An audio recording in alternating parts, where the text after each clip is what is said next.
Corona प्रादुर्भावाच्या पार्श्वभूमीवर शहरातील व जिल्ह्यातील कायदा आणि सुव्यवस्था बिघडू नये यासाठी नागपूरचे पोलीस आयुक्त डॉक्टर भूषणकुमार उपाध्याय रस्त्यावर उतरले। त्यांनी अनेक ठिकाणांना भेट देऊन सुरक्षा व्यवस्थेची पाहणी केली। शहरात जमावबंदी व 144 कायदा लावला असतानाही नागरिक मोठ्या संख्येने गाड्या घेऊन फिरत होते। त्यामुळे कायदा आणि सुव्यवस्थेला धोका निर्माण होण्याची शक्यता असल्याने पोलीस आयुक्तांनी वेगवेगळ्या ठिकाणी जाऊन नाकाबंदी तसेच बंदोबस्तावरील पोलीस अधिकारी कर्मचाऱ्यांना सूचना दिल्या। जमावबंदी आणि लॉकडाऊन आदेश धुडकावून लावणाऱ्या नागरिकांवर कायदेशीर कारवाई करा असा निर्देश पोलीस आयुक्तांनी दिला। त्याचप्रमाणे रस्त्यावर कर्तव्य बजावणारे पोलीस अधिकारी व कर्मचाऱ्यांना काळजी घेण्याचं आवाहनही त्यांनी केलं आहे। डॉक्टर भूषणकुमार उपाध्याय पोलीस आयुक्त नागपूर, मी आपल्याला एक महत्त्वाची अपील करणार आहे।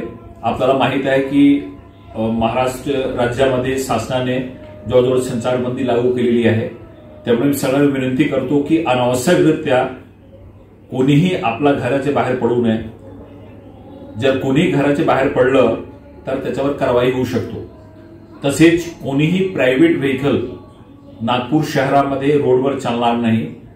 जर कोणाला काही महत्त्वाचे कामासाठी एसेन्शियल कामासाठी जर गाडी घेऊन जायची असेल तर त्यांनी संबंधित पोलीस स्टेशनकडून पासेस घ्यावे। पियुष जिंजुवाडिया, विदर्भ न्यूज, सावनेर।